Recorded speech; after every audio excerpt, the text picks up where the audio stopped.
la difficulté de ce label 20e, effectivement, c'est la masse produite de construction. Et qu'est-ce qui fait patrimoine? Comment spécifier cette architecture, cet urbanisme? Comme vous l'avez dit, ce manque de retour temporel ne nous aide pas à définir les critères pour sélectionner ces bâtiments-là. Donc on est vraiment au tout début. L'intérêt porté sur Saint-Dié, c'est effectivement construire un programme mixte de logement, de fonctions économiques, de commerce, d'hôtels de ville. Donc partez d'un plan vide, d'une feuille blanche et essayez de produire ce plan-là. C'est extrêmement difficile pour reloger 10 500 personnes. Donc pour ceci, je passerai la parole à Aurélie Husson et Michel Thomas, qui sont architectes du patrimoine à l'école de Chaillot et qui ont fait une étude sur la Rutière. Donc qu'est-ce qui fait patrimoine? Une description architecturale et urbaine des éléments qui caractérisent l'intérêt de ce patrimoine-là. Quelque chose. Non, je voulais vous passer le micro, mais vous en avez. Donc bonsoir, Michel Thomas, architecte DPLG Messin, et avec ma collègue Aurélie Husson, architecte DPLG de Nancy. Nous allons vous présenter quelques documents sur cet ensemble urbain constitué par les rues Thiers, Stanislas et Dauphine. Donc ces documents sont en fait extraits d'une étude patrimoniale que nous avons réalisée cette année dans le cadre de la formation que nous suivons actuellement à l'école de Chaillot de Paris, justement pour devenir architecte du patrimoine. Nous ne sommes pas encore architectes du patrimoine, donc formation que nous suivons en complément de notre activité professionnelle d'architecte. Donc, premier document, il est là. Donc, l'ensemble de notre étude n'est pas axé uniquement sur la reconstruction de Saint-Dié, mais sur les caractéristiques patrimoniales, urbaines et architecturales qui définissent la ville de Saint-Dié, afin d'en hiérarchiser les valeurs patrimoniales et d'identifier ce qui fait sens aujourd'hui pour le patrimoine de la ville de Saint-Dié. Cette étude nous a permis de produire un projet sous forme d'un plan de gestion architecturale, urbain et paysager du centre-ville de Saint-Dié. Cette étude que nous poursuivrons encore une année entière afin d'approfondir l'étude des éléments remarquables ainsi que les préconisations architecturales qui en découleront. Donc, comme vous pouvez le voir sur les cartes de datation du bâti et la carte suivante d'identification des différents types bâtis par datation, les axes nord-sud de la rue Thiers et est-ouest des rues Stanislas et Dauphine se trouvent bien au centre de notre étude, côté rive droite. Donc, pour ma part, je vais vous présenter rapidement dans une première partie, à l'appui de documents cartographiques et photographiques, les origines des tracés des rues Thiers, Dauphine et Stanislas. Et dans une seconde partie, ma collègue vous présentera les caractéristiques urbaines et architecturales de ce bâti. Donc la ville de Saint-Dié ayant été victime plusieurs fois au cours de son histoire d'incendies successifs, sans parler des destructions de 1944 qui détruiront également les archives municipales, il n'est pas si facile de trouver des documents cartographiques anciens. Un des plans les plus anciens que nous avons pu trouver donnant un aperçu de la configuration de la ville avant les travaux de 1757 est ce dessin réalisé au début du XVIIIe siècle sur lequel on voit bien l'axe nord-sud dont la rue Thiers reprendra le tracé et qui existe en fait depuis le 7e siècle. Au milieu de cette rue coulait en fait une rivière, la Robache, canalisée en ligne droite. Document suivant.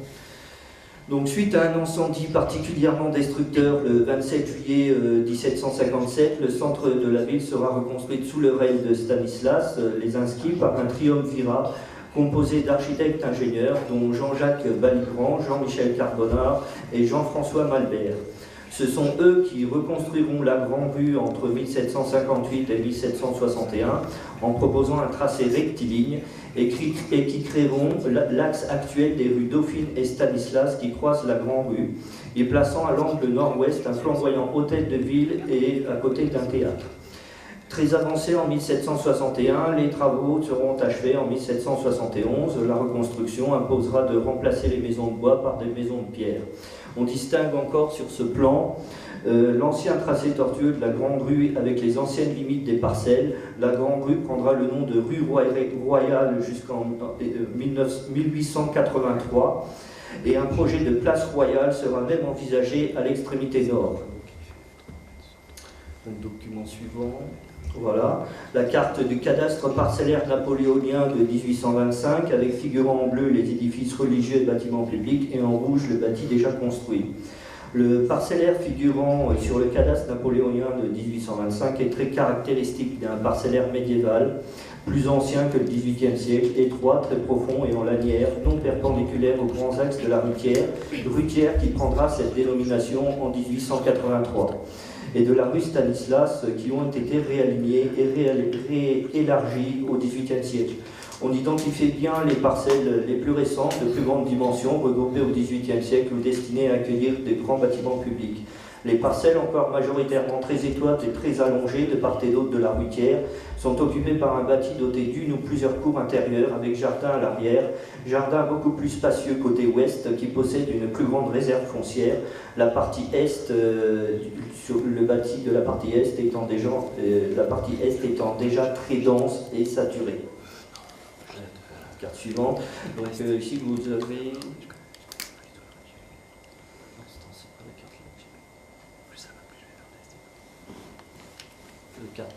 la carte d'avant. Ah non, c'était bon. Non, c'est bien ça. Vous avez donc la carte du parcellaire et du bâti du 18e, 19e siècle superposée au cadastre actuel. Donc finalement, la place royale, place Stanislas, ne sera pas construite au nord de la Rutière, mais dans la rue Stanislas, en face de la mairie actuelle, actuellement place Jules Ferry. Ce sont des îlots bâtis qui seront construits au nord, à l'emplacement de l'actuelle place du Général de Gaulle, en face de la cathédrale.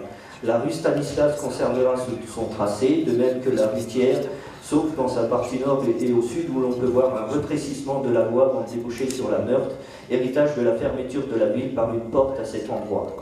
Seul le tracé de la rue Dauphine sera redressé dans l'alignement de la Rutière, mais à l'époque, l'amorce de ce tracé rectiligne existe déjà.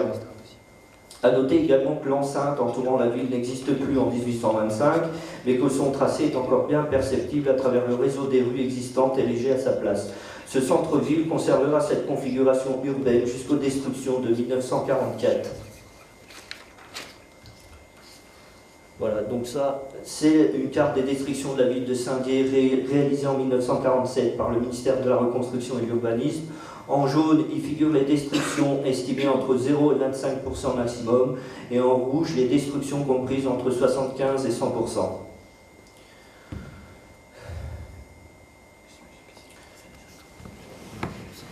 C'est aux photographies de la Rutière avant les destructions. Et après, voilà, les destructions.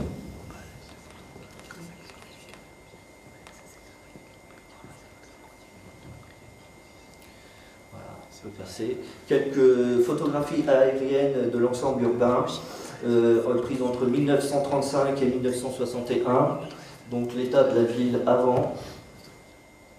Donc voici, pas très net, en 1951, les destructions. Voilà. La lente reconstruction du cœur de la ville commence seulement fin 1952. Début 52, la Rutière n'est encore qu'à main de pierre. Il faudra attendre fin 1952 pour que la rue Dauphine commence à renaître et une première maison apparaître dans la Rutière. Et voilà, en 1961, déjà à l'état quasi actuel.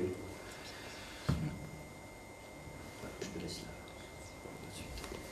Alors, on passe donc à la période propre à la reconstruction. Donc, ici, la carte du périmètre de reconstruction et des îlots prioritaires. Donc, on voit que tout en laissant des vives aménagées ultérieurement, les architectes ont lentement redessiné la ville actuelle, en créant notamment des perspectives et des alignements géométriques forts, dont en particulier l'axe cathédrale-gare. Ce plan d'aménagement conserve l'ordonnance du plan de transformation du XVIIIe siècle en achevant l'élargissement et l'alignement des rues anciennes et en particulier la rue Dauphine. Le centre originel s'est ainsi régénéré selon deux axes orthogonaux qui ont orienté la reconstruction de la ville après 1945, la Rutière nord-sud et les rues Dauphine-Stanislas est-ouest. Document suivant, merci. Le plan de remembrement. Donc sur ce plan, les architectes s'efforcent de respecter l'esprit de la ville disparue, en conservant les deux axes perpendiculaires, en réalignant la rue Dauphine, dont le tracé rectiligne avait déjà été amorcé dans le plan du 18e. Et la rue Thiers est constituée de 4 longs ensembles de bâtiments qui s'inspirent de l'ordonnancement du 18e, les décrochements côté Meurthe compris. Les rues Stanislas et Dauphine sont également reconstruites sur ce même modèle. Cette reconstruction d'un urbanisme traditionnel et d'une architecture de béton inspirée par les couleurs traditionnelles locales, le rose qui rappelle le gris des Vosges dont on a déjà parlé, constitue aujourd'hui l'image de la ville pour ses espaces majeurs, institutionnels et commerciaux. Alors ici, c'est une carte qui identifie précisément chaque édifice. Nous avons produit ce type de carte, de type de bâti pour chaque période. C'est une carte de synthèse. Donc ici, nous vous présentons la carte qui concerne le bâti de la seconde reconstruction. Donc on peut lire clairement les immeubles de la rue Thiers possédant une composition d'ensemble bien spécifique. Ce document fait également apparaître la spécificité du tissu urbain du quartier de la reconstruction de Saint-Dié. Ce qui est particulièrement intéressant dans le tissu de la reconstruction à Saint-Dié, c'est la subtilité des émergences des traces du passé qui persistent dans ces vestiges existant dans les aménagements urbains. Le tracé parcellaire en est un exemple. La façade de la rue Thiers, ordonnancement rigoureux d'un côté, et de l'autre, la place du marché qui dévoile un bâti plus aléatoire et raconte une histoire d'un parcellaire irrégulier et plus confidentiel. Cette spécificité fait du centre-ville de Saint-Dié un caractère hybride qui nous semble très intéressant sur le plan patrimonial. La valorisation de ces traces comme strates historiques dans l'espace urbain est pour nous un enjeu patrimonial de la ville de Saint-Dié. On peut passer au document suivant. Donc on a 2 diapositives de photographie qui nous montrent que les édifices de cet ensemble sont dans un état de conservation, de cohérence patrimoniale intéressant. On peut passer au suivant encore. Merci. Donc là, nous vous présentons ici un exemple de fiche que nous avons élaborée pour chacun des types de bâtis identifiés dans le tissu classé par période. Donc, elles ont comme objectif majeur l'identification du type de bâtiment ainsi que sa valeur patrimoniale et les préconisations qui en découlent pour que le bâtiment conserve son identité patrimoniale en cas d'intervention sur le bâti. Donc c'est un ensemble, donc on va passer une description du bâti. Donc c'est un ensemble architectural soigné avec une attention particulière sur la modéliture des façades. Ce dispositif crée un bâti très dense et continu sur un parcellaire long et étroit aligné sur rue. C'est un alignement urbain de bâtiments mitoyens d'une hauteur de 3 étages surmonté d'un niveau sous comble et à 2 pans, éclairé par des lucarnes. Le rez-de-chaussée est commerçant, protégé par un auvent filant créé par des balcons du premier étage. Et au niveau des commerces, nous pouvons noter une grande diversité des anciennes portes d'origine des rez-de-chaussée qui rompent avec l'uniformité des façades. Donc 3 étages nobles pour les logements, avec des baies en façade sur rue, plus hautes que larges, ce qui est assez spécifique à cet ensemble. Les baies sont bordées par un encadrement béton saillant, spécifique à la reconstruction. Les 2 premiers étages sont en avancée d'1 mètre par rapport à la façade, et les façades s'harmonisent entre elles dans une bichromie de bandeaux rose pastel, rappelant le grès, et en béton blanc pour les baies. Les angles sont traités en chaînage par un moisi rose, et les toitures débordantes sont à 2 pans et long pan, avec faîtage parallèle à l'un. Donc cet ensemble de caractéristiques ordonnancées accentue l'effet d'horizontalité de la façade de la rue Thiers, et la répétition de l'ordonnancement à l'échelle de la rue font de cet ensemble un témoignage remarquable de la période de la seconde reconstruction en France.